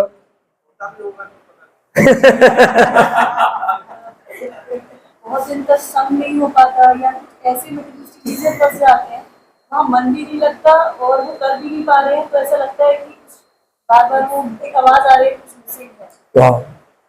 और काफी बार ऐसा लगता है कि जैसे हम क्लास में जब तक रहते हैं तब तक घर परिवार या और चीजें जो है ना याद नहीं आती, तब तक के लिए तो कम से कम डिस्ट्रैक्ट रहते हैं महाराज से।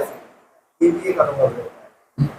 कुछ प्रभु जी कुछ सवाल ऐसे आ जाते हैं जिसमें हम उलझते हैं, और उस समय हम ये सोचते हैं कि इसका सवाल कृष्ण अपने आप देंगे थोड़ा टाइम के बाद, फिर उसके जवाब जब हमें मिलते हैं तो उस समय आनंद की अनुभूति होती है और आंखों से आंसू उठते नहीं है। तो वो जो क्षण होते हैं वो ज्यादा से ज्यादा 1 या 1.5-2 मिनट तक रहता है, उसके बाद धीरे धीरे नॉर्मल हो जाता है। राइट, ये भी एक अच्छा रियलाइजेशन है। आंखों में आंसू आ जाते, कभी कभी अपने ऊपर लगता है हमने इतना सा जीवन बर्बाद कर दिया, आज अच्छे मार्ग पर है, उसमें भी तेज नहीं चल पा रहे हैं, कृष्ण कुछ करो, तो ये अच्छा है। मतलब कि कुछ मेल्टिंग हो रही है अंदर, उसका ही पदार्थ बाहर आ रहा है। जब दिल पिघलेगा तो कुछ ना कुछ निकलेगा। जीव हत्या, हाँ हाँ, जीव हत्या हो गई तो लगता है कि ये क्या हो गया हमसे। ये ठीक है, ये ठीक है। और क्या रियलाइजेशन होते हैं? राहुल गुगलानी प्रभु, कोई रियलाइजेशन नहीं होता कोई? अभिषेक प्रभु, लास्ट कुछ टाइम पे काफी ऐसी चीजें नहीं आपको पता है, लेकिन वापस से राइट पे आ जाती है। कृष्ण का हस्तक्षेप है जीवन में, ये भी अच्छे रिलेशन। यस अमित प्रभु,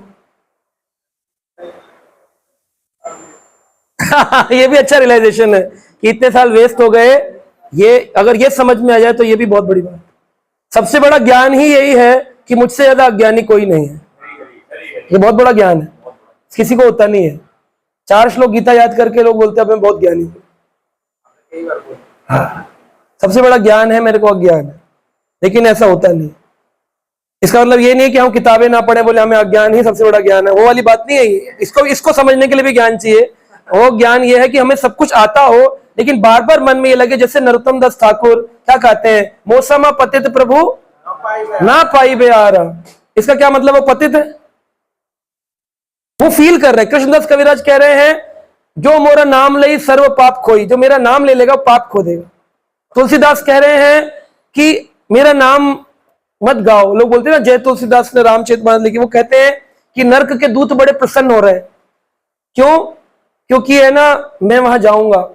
फिर अगली लाइन में वो कहते हैं अपने पद में, कहते हैं नर्क भी नहीं जाऊंगा, क्योंकि नर्क के जो अंदर नर्क में लोग हैं ना, वो मेरे शरीर से उत्पन्न होने वाली दुर्गंध को देखकर नर्क छोड़कर चले जाएंगे, इसलिए यमराज मुझे नर्क भी नहीं लेके जाएंगे, मैं नर्क के लायक भी नहीं हूं। हम तो कहते हैं ना नर्क जाएगा, उसमें टेंशन हो जाती है। ये तुलसीदास कह रहे हैं मैं नर्क के लायक भी नहीं हूं, ऐसा उन्होंने अपने पद में कहा, क्योंकि नर्क में जाने पर मेरे शरीर से दुर्गंध आएगी। ऐसा रियलाइजेशन, इसको कहते हैं रियलाइजेशन। अभी तो हम खुश हो रहे हैं, जब हम जाएंगे तो प्रभु जी यमदूत तो नहीं छुएंगे ना, कंठी है, जपमाला, प्रभु जी स्ट्रेट गोलोका। हाँ प्रभु जी इत्र भी लगाते हैं भगवान का, तो गोलोक जाना चाहिए ना प्रभु जी। दुर्गंध हो सकती है मेरे शरीर से, ऐसा हम सोच भी नहीं सकते। इसको कहते हैं रियलाइजेशन। जप करने के बाद, भक्त बनने के बाद, ऊंचा उठने के बाद नीचा बनना, ये रियलाइजेशन। हरी हरी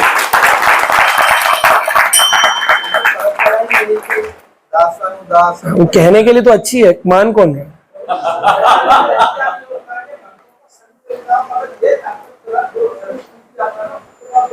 हाँ बिल्कुल बिल्कुल। और अनेकों बार भक्तों का संग मांगा गया है, लेकिन उसमें भी देखना चाहिए किसके भक्त के संग में रहे। सजातीय संग होना चाहिए, इधर उधर नहीं, कहीं भी घूम रहे। सजातीय संग नहीं होगा तो फिर गड़बड़ हो जाएगी। और सनाध्या भी नहीं बोला, हमने पिछली क्लास में चर्चा किया था, क्या बताया था? स्निग्ध सजातीय संग। यस, राघव पूर्ण से ही बताया। स्निग्ध, स्निग्ध मतलब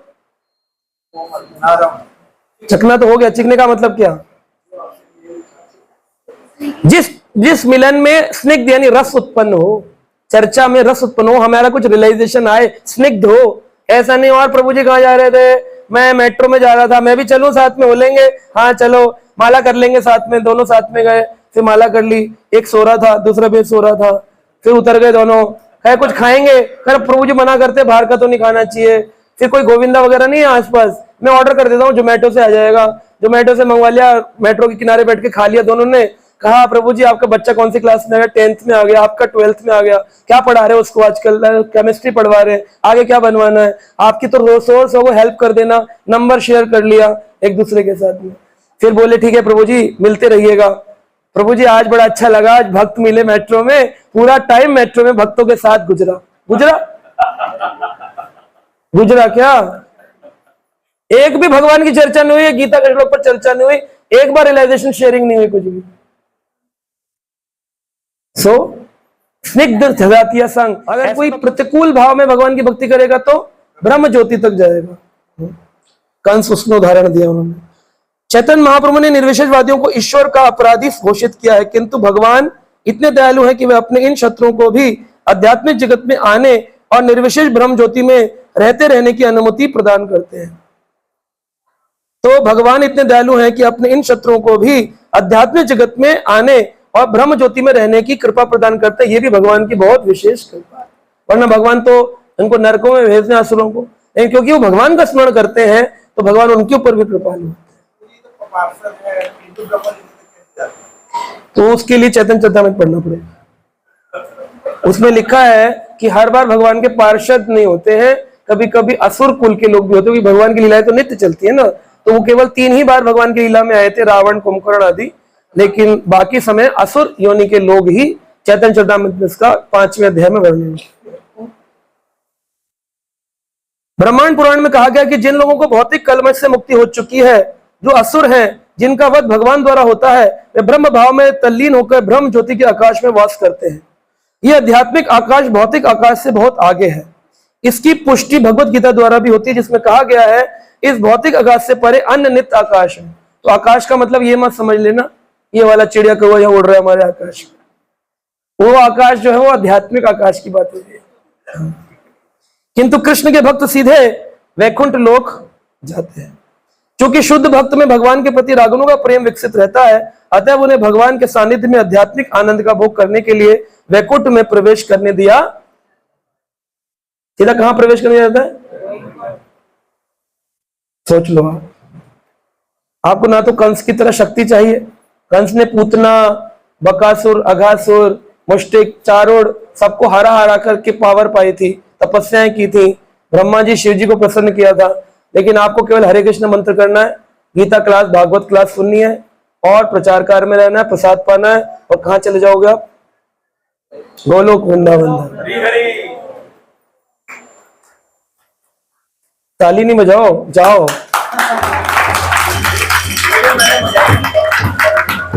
मैं कह रहा हूँ ताली मत बजाओ, जाओ। ताली बजाने से तो कोई फायदा नहीं, जाओ, ऐसा रियलाइजेशन लो। श्रीमद् भागवत में वेद भगवान को इस प्रकार संबोधित करते हैं,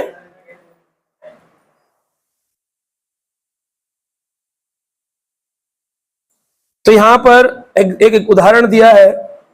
कोई भक्त भगवान से ग्वाल शाखा के रूप में सानिध्य प्राप्त करने के लिए आकांक्षित हो सकता है, तब वे चारागृह में गायों की देखरेख में सहायक बनकर भगवान की सेवा करना चाहेगा।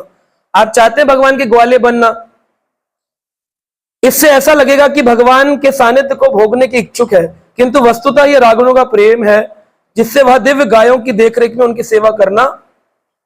तो आप भगवान के क्या बनना चाहते हैं? ग्वाले, गोपियां, क्या बनना चाहते हैं बताइए? हाँ अंजलि माता जी, क्या बनेंगी? कृष्ण लोक में आप जाएंगी तो क्या बनना चाहेंगे? गाय, गोपी, ग्वाल, पत्ता बनेंगी? पत्ता नहीं लगा तो मानो। हाँ क्या बनेंगी? गाय बनेंगी? शील गुड गाय। हाँ क्या बनेंगी माता जी? प्रियंका राय माता जी क्या बनेंगी? गोपी। चुन के रखा हुआ सब लोगों ने अपना अपना। हाँ अभिषेक को क्या बनेंगे? लेवल तो किसी का भी नहीं, जो बोल रहे हैं इनका है।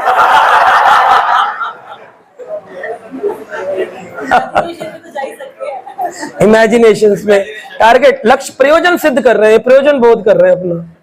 प्रयोजन तो पता होना चाहिए कि आना कहाँ है, क्या करना है। घास बनना चाहते हो? वाह, आपके पति घास है वृंदावन की। ये समित लोग क्या बनेंगे? हाँ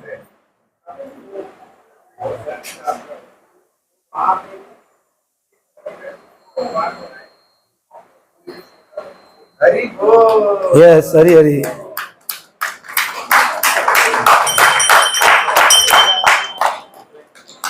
तो जो आपने ये इच्छा करी है, इसको कौन से अंतर्गत दिया है? इसको रूप गोस्वामी ने काम वासना कहा है। क्या कहा है?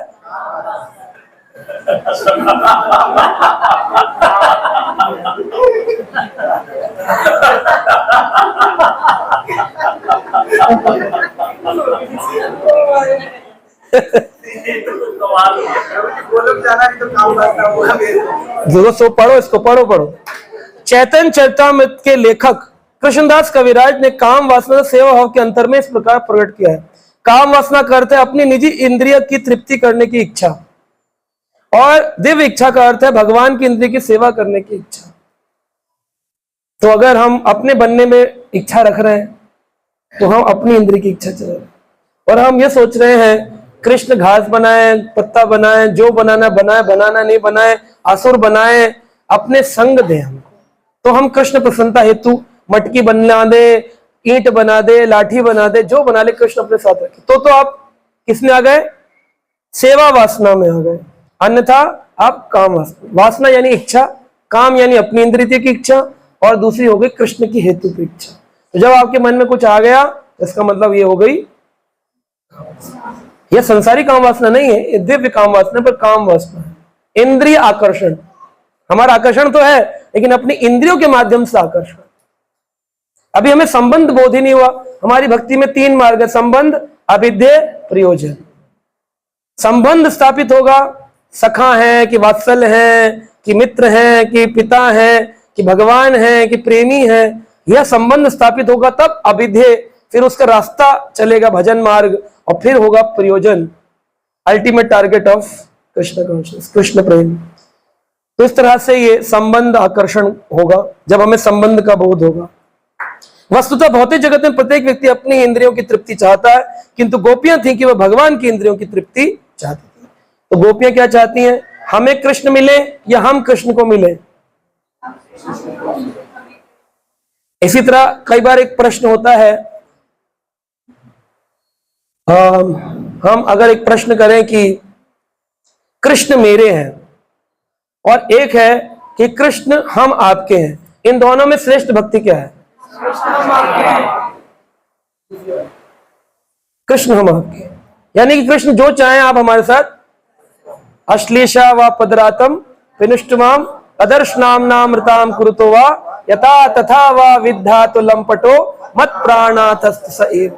आप आलिंगन करें या लात मारे, हम दोनों स्वीकार करते। लेकिन आपको लात पड़ती तो आप स्वीकार करते? कृष्ण की भी नहीं करते, क्योंकि करने वाले तो सर्व कारण कारणम। और जब वो लात मारते हैं, लात किस तरह मारते हैं? हमें तकलीफें देते हैं, प्रॉब्लम देते हैं लाइफ में, और जब प्रॉब्लम देते हैं तो हम तुरंत उस प्रॉब्लम को सॉल्व करने लग जाते हैं, क्योंकि हम कृष्ण की लात को रिजेक्ट कर देते हैं। जैसे जब बीमारी हो तो डॉक्टर दवाई पिलाते हैं, जब डॉक्टर दवाई पिलाते हैं और बच्चा पीता नहीं है तो क्या मां को अच्छा लगता है? क्योंकि मां ही तो कह रही है दवाई पिलाई डॉक्टर साहब, लेकिन दवाई तो कड़वी है, बच्चे को अच्छी नहीं लग रही, तो बच्चा मुंह बंद कर लेता है, नाक मुंह सिकोड़ता है, तो क्या मां को अच्छा लगता है? फिर मां क्या करती है? हाथ वाथ पकड़ करके जैसे तैसे करके वो दवाई पिलाने की कोशिश करती है। फिर वो दवाई पीता ही है, पीने के बाद ही तो रोक जाएगा। तो ये इनके इन प्रकार दुख तो आएंगे, तभी तो पुराने प्रारब्ध कटेंगे। तो आप अगर सीधे सीधे एक्सेप्ट कर लेंगे तो वो दवाई तुरंत चली जाएगी। आप नहीं मना करेंगे, सुख संपत्ति घर आवे कष्ट मिटे तन का, गाएंगे तो यानी कि आपने मुंह बंद कर लिया, दुख एक्सेप्टेंस नहीं, आपको कष्ट मिटे तन का। और भगवान तो फिर कष्ट देना चाह रहे हैं क्योंकि प्रारब्ध काटना चाह रहे हैं। अब तो फिर हाथ पैर पकड़ेंगे, फिर हाथ पैर पकड़कर कष्ट दें। कष्ट नहीं आएंगे तो आप शुद्ध नहीं होंगे, शुद्ध नहीं होंगे तो भक्त। हरिदास ठाकुर को 22 बाजार में ऐसी मार दिया किसी ने, छोटे मोटे आदमी थे क्या? प्रहलाद महाराज के अंश, ब्रह्मा जी के अंश, 22 बाजार में पिटाई आपकी हुई? तैयार रहो। हो सकता है अगर शुद्ध भक्ति देनी होगी, आपका भी नाम पुकारा जाए आने वाले समाज में 10,000 साल तक कि नाम आचार्य ये माता जी की जय, नाम आचार्य ये प्रभु जी की, तो 22 बाजार में पिटने को तैयार हो। आप तो पहले ही थोड़ी सी डांट वाट में घबरा के पीछे छोड़ दे तो भक्ति। रागनों का स्तर तक जाना है, राग के लिए तो प्यूरिफिकेशन करना है, प्यूरिफिकेशन करना है तो प्रॉब्लम तो आएगी, उसको एक्सेप्ट तो करना है ना। तो ये काम वासना है। अगर हम अपनी इच्छा अनुसार भगवान की कृपा चाहते हैं, और ये भगवान की कृपा है कि वो जो दे हम उसको स्वीकार। उद्धव जैसे महान भक्त भगवान के परम प्रिय मित्र हैं और सभी गोपियों के पद चिन्हों का अनुसरण करने की कामना करते हैं। अतः कृष्ण के प्रति गोपियों का प्रेम निश्चय ही भौतिक काम वासना नहीं है, अन्यथा उद्धव क्यों उन्हें चरण चिन्हों पर चलना चाहते? उद्धव की क्या कामना है? गोपियों की जो चरण रज है वो मेरे मस्तक पर गिरे, इसलिए वो क्या बोलते हैं भागवत में? गुल्म लता औषधि नाम, मुझे गुल्म बना दो, लता बना दो, औषधि बना दो, लेकिन बस वृंदावन की बना दो, ताकि गोपियां जब इस पर चले तो उनकी चरण रज मेरे मस्तक पर गिरे। ऐसा अगर गोपी काम वासना वाली होती तो उद्धव जो इंटरनेशनल यूनिवर्सिटी से पढ़कर आए थे, इंटरलोक यूनिवर्सिटी से पढ़कर आए थे, ऊपर स्वर्ग लोग जाके बृहस्पति गुरु से पढ़कर आए, वो क्या किसी कामुक स्त्री की बात सुनते और उनसे वो भ्रमित हो जाते? छोटे मोटे आदमी थे क्या उद्धव? भागवत में लिखा है उद्धव दैताम सखा, भगवान कृष्ण जैसे दिखने वाले, उनके जैसे स्वरूप वाले, और भरत भागवत मृत में उनको गोपियों के हनुमान जी से भी ऊपर का स्थान दिया है। ऐसे उद्धव दैताम सखा, भगवान के बिल्कुल बिल्कुल एकदम एग्जैक्ट रेप्लिका। अंतिम उपदेश भी भगवान कृष्ण ने किसको दिया? उद्धव को। 11वां स्कंद पूरा उद्धव को ज्ञान दिया भगवान। तो उद्धव कोई छोटे मोटे व्यक्ति नहीं थे। वो उद्धव भी गोपियों को कह रहे हैं कि हाँ इनकी चरण रज में मिल जाता। कोई गोपियां साधारण स्त्री है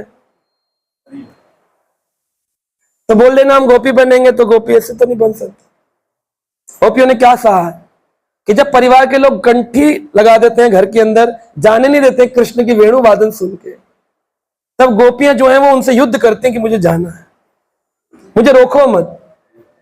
तब बड़े बड़े पहलवान जो थे ना हमारे वृंदावन में, सारे ब्राह्मण पहलवान होते थे, हमारे घर में बहुत पहलवान हुए, वो पकड़ लेते थे हाथ से वो सबला स्त्रियां जो अबला थी वो सबला हो जाती थी, उनमें इतनी शक्ति आ जाती थी कृष्ण के नाम से कि वो पहलवानों को हराकर छुड़ा के हाथ और कृष्ण से मिलने चली जाती।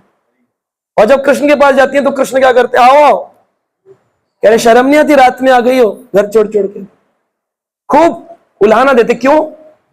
चेक करने के लिए कहीं इनके मन में अभी आकर्षण प्रेम तो नहीं है, अगर मैं डिसरिस्पेक्ट करूंगा तो इनको कोई इज्जत की कामना तो नहीं है, कहीं ऐसा तो नहीं है इज्जत की कामना लिए मेरे पास आई हो, अगर छोटा सा भी कुछ कामना है तो मैं मेरे फिर रिजेक्ट कर दूंगा, वापस भेज दूंगा। सबको बोले, इकट्ठा प्रवचन दिया, यूजलेस हो, रात में आ गई स्त्री, ऐसी लज्जाहीन होती है कोई? लेकिन वो फिर भी नहीं गई, बोले लज्जाहीन कहो या कुछ भी कहो, हम तो तुम्हारी हैं, जो सेवा करने कराओ नहीं करने हम बैठे तुम्हें देखते रहेंगे, हमें कुछ नहीं चाहिए। ऐसी स्थिति, ये आप सोच रहे हो किस लेवल पर जाना है। तो ध्रुव ने कितने कष्ट से, प्रारंभिक भक्त की बात हुई, प्रहलाद ने कितने सहे? आपको कभी हाथियों से दबाया गया, आग पे बिठाया गया? अम्बरीश महाराज की तरह कभी आपके ऊपर सुदर्शन चक्र वाले दुर्वासा क्रोधित हुए? छोटे मोटे भक्त हो जाते हैं हमारे, लेकिन दुर्वासा तो कभी क्रोधित नहीं हुए। आपके ऊपर कभी हनुमान जी की तरह सेवाएं तो नहीं आई कि जाओ गोवर्धन वो द्रोणाचल पर्वत उठा के लेके आओ, हिमालय पर्वत, लक्ष्मण की मूर्छा भंग करनी है? क्या राम जी नहीं कर सकते थे?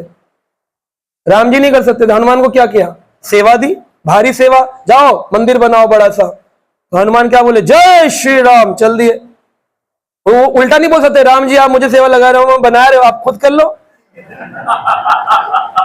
बोल सकते थे ना, लेकिन उन्होंने नहीं कहा, बिकॉज हनुमान सेवक है। सेवक कभी प्रश्न नहीं पूछता, जाता है सेवक। लंका जला के आए, तारीफ होनी चाहिए कि नहीं? सर्टिफिकेट मिलना चाहिए ना, thanks giving certificate to Hanuman ji for doing Lanka dahan. लेकिन हनुमान ने कहा नहीं नहीं, मैंने क्या किया प्रभु, आपके नाम की कृपा से मैं समुद्र लांघा, आपका नाम लिया तो विभीषण मिले, आपका नाम की मुद्रिका दी तो सीता माता मिली, और वापस आपका नाम अपने हाथ में, सीता जी का प्रसाद जो मिला वो हाथ में लेकर के चूड़ामणि लेकर मैं इस पार आ गया। मैंने क्या किया? सब तो आपने किया। सब कुछ करने बाद भी क्रेडिट नहीं लिया, ये सेवक है। भगवान से प्रश्न नहीं किया, तुम खुद नहीं कर सकते हो, हमको भेज रहे हो सीता ढूंढने के लिए। तो इस तरह की सर्विस एटीट्यूड, उनको कितने कष्ट हनुमान को है, पांडवों को कितने कष्ट आए, जिस घर में जन्म लिया उसी घर से बाहर कर दिया गया। एक बार नहीं, एक बार पत्नी का चीरहरण कर दिया, दूसरे जुए के मैच में पूरे के पूरे कितने वर्ष बाहर निकाल दिए? 12 साल और 1 साल का अज्ञातवास। तब ब्रहन लाला बनकर के, किन्नर बन के अर्जुन ने 1 साल तक अपने को छुपा के रखा, किन्नर की ड्रेस पहनकर वह घूमते रहे विराट राजा के घर। म्यूजिक सिखा रहे थे, डांस सिखा रहे थे उसकी बेटी को, विराट की। तो इस प्रकार से आप देखो कितने कष्ट उन्होंने सहे। तब वो पांडव आए, पांडवों के ऊपर फिर कौन आए? उद्धव जी आए। तो हर व्यक्ति ने, हर लेवल के डिवोटी ने कष्ट सह करके भगवान को, तो छोटे मोटे कष्टों से विफल नहीं होना चाहिए, गिल्टी नहीं होना चाहिए। क्या करना चाहिए? प्रयास करना चाहिए, more time, more number of time, with more pressure, more enthusiasm. अंत में कह रहे हैं, दिव्य पद को प्राप्त हुए बिना कृष्ण एवं गोपियों के संबंध को समझ पाना अत्यंत कठिन है। जब तक आप दिव्य स्तर पर नहीं आएंगे, आपको गोपियों का और कृष्ण का संबंध समझ में आएगा नहीं। चूंकि ये तरुण और तरुणियों का समान व्यवहार सब प्रतीत होता है, इसलिए कभी कभी इसे भौतिक जगत का सामान्य काम व्यापार समझ लिया जाता है। दुर्भाग्यवश जो लोग कृष्ण तथा गोपियों के प्रेम व्यापार की दिव्य प्रकृति को नहीं समझ पाते, वह कृष्ण गोपी प्रेम व्यवहार को संसारी व्यापार मान बैठते हैं। इसलिए कभी कभी वे आधुनिक शैली में उनके अत्यंत कामुक चित्र बनाते हैं। तो घरों के अंदर ऐसे चित्र नहीं लगाने चाहिए। आपको एक डिवोटी को बहुत ही ज्यादा कंसर्न होना चाहिए, राधा और कृष्ण के कोई भी अश्लील चित्र ना बनाए जाए। जो पेंटर बनाए उसको उठाकर इंस्टाग्राम पे पोस्ट कर दो, नाम लिख दो, उसको डिलीट करवाओ, उसकी पोस्ट, उसकी आर्ट खराब कर दो। लेकिन जैसे भी करके, जैसे सीरियल चल रहा है उसमें इतना बोलो कि वो सीरियल बंद हो जाए, है ना। उसको राधा कृष्ण का कामुकता दिखाना, ये कौन सा भक्ति हो गई? लोगों को लगता है आध्यात्मिक वाले तो पागल होते, कुछ भी बनाकर दिखा तो लोग देख लेंगे। नहीं, आध्यात्मिक सीधे होते, पागल नहीं होते। सिंपल लिविंग है, लेकिन हम स्टूपिड नहीं है कि आप कुछ भी दिखाओगे हम देख लेंगे। तो भक्त को कम से कम इतना स्तर पे उठना चाहिए। तो घर में ऐसे कलश लेके राधा रानी जा रही है अर्ध वस्त्रों में, नहीं होने चाहिए ऐसे चित्र। ना किसी को गिफ्ट देने चाहिए लैमिनेशन। ये मत सोचिए आपने किसी को आधे चित्र दे दिए अर्ध वस्त्र वाले तो आप कोई भक्त बन गए, ना ना ना।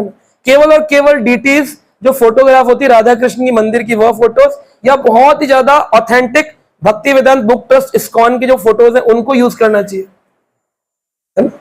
अन्यथा जो भी चित्र मार्केट में मिल रहे हैं पेंटर ने बना दिए, वो अपनी दृष्टि से बना रहा है कि राधा कृष्ण लिख दूंगा तो ही सेल हो जाएगी, क्योंकि लोग तो भक्त अपने घरों में लगा लेंगे। और बनाता क्या है, वो अपने किसी प्रेमी और प्रेमिका के चित्र जो उसके मन में है उसको वो कैनवस पे उतार देता है और नीचे लिख देता है राधा कृष्ण। लोग सोचते हैं राधा कृष्ण ऐसे दिखते होंगे, ये उस पेंटर की मूर्खता है और हमारी मूर्खता की हम उसको खरीद लेते हैं। तो इसलिए कम से कम जो इस कक्ष में बैठे डिवोटीज हैं, भक्त हैं, वह प्रयास करें, रिजेक्ट कर दें, किसी के घर में वो उठाकर फेंक दे रोड पर। आप बोलेंगे राधा कृष्ण को फेंक दे पाप नहीं लेगा, वो राधा कृष्ण है कहां? राधा कृष्ण है कहां? नदी के किनारे बैठी गोपियां बना दी अर्धवस्त्र में, मटका लिए जा रही, बोले लिख दिया नीचे गोपियां। ऐसे होती गोपी? गोपी शब्द क्या है? जिसने अपनी इंद्रियों को पी लिया हो, उसके मन में कोई कामना नहीं रही, तब तो गोपी है। रागानुगा भक्ति के स्तर पर गोपी है, स्पॉन्टेनियस लव फॉर कृष्ण की शारीरिक लव फॉर कृष्ण। तो ये डिफरेंस जब समझेंगे तब ये रागानुगा भक्ति के, पहले तो समझ रहे फिर हम बन जाए, ये लंबी प्रक्रिया है। उसके लिए विधि भक्ति बहुत बहुत ही ज्यादा स्ट्रांग होनी चाहिए। मतलब कोई दिन ना जाए जब हमारी जप ना हो, कोई दिन ना जाए जिस दिन हमारा अध्ययन ना हो, गीता भागवत ना पढ़े, कोई दिन ना जाए जिस दिन हम हरी कथा ना सुने, कोई ऐसा दिन ना जाए जिस दिन हम भगवान का प्रसाद के अलावा कुछ भी खाएं। अगर हम ये प्रक्रिया करें तो हो सकता है धीरे धीरे अहेतु की कृपा ठाकुर जी हमको एक स्वतः प्रेम उत्पन्न कराएंगे, फिर हम स्पॉन्टेनियस लव करेंगे कृष्ण से।